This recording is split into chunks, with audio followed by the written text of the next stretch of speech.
Kale, assalamu alaikum. Nze Sonko enzo kuwa update kye kigenda maaso. Wano weni ndi Namugongo.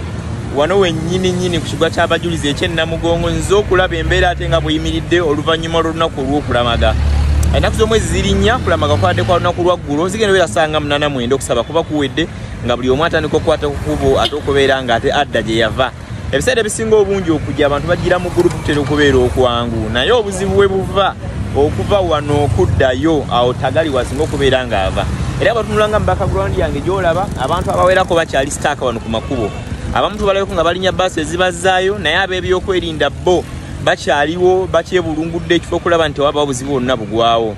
Nga bagamba nti ku mukolo tekubula musiiwuufu poliisi yakutte abawerako beetana bakobeera ate ng'eyatuukiriza ennamba naye we bakwatibwa wano bamanyi twalibwa butereevu ku poliisi ya Kira police station not Kira road but Kira police station police division ne poliisi ezibaziriraanyeewo.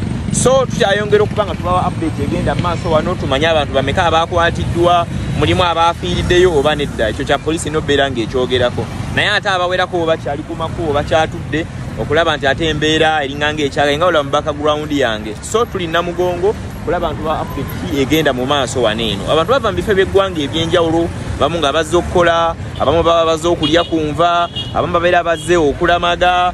Waliwo abantu abamu okulama kugenda okutuuka tebamanya naki kibadde kigenda mu maaso naye mba nkuwa update kyebeera egenda mu maaso waneeno mu kitundu kineeno. So nga bwinza obbeera ng'olaba mu background yange ab'ebyokwerinda emmotoka zeetaala ebitongole ebyenjawulo abali mu butusi abapoliisi poliisi ebyoku nguudo ekyaliwo naye ng'ate amagubu go bamaze okubeera ate nga bagagala era gwe wa bodaboda lubyanza munnange gy'oli yonna osobola okubeera ate ng'otuuka mu kifo kino n'obeera ng'otambuza abalamazi abavaamu okubeera ate nga bagenda mu bifo ebyenjawulo. Kale maaso ku lutimbe nze Sonko Muhammad Sonko essaawa yonna.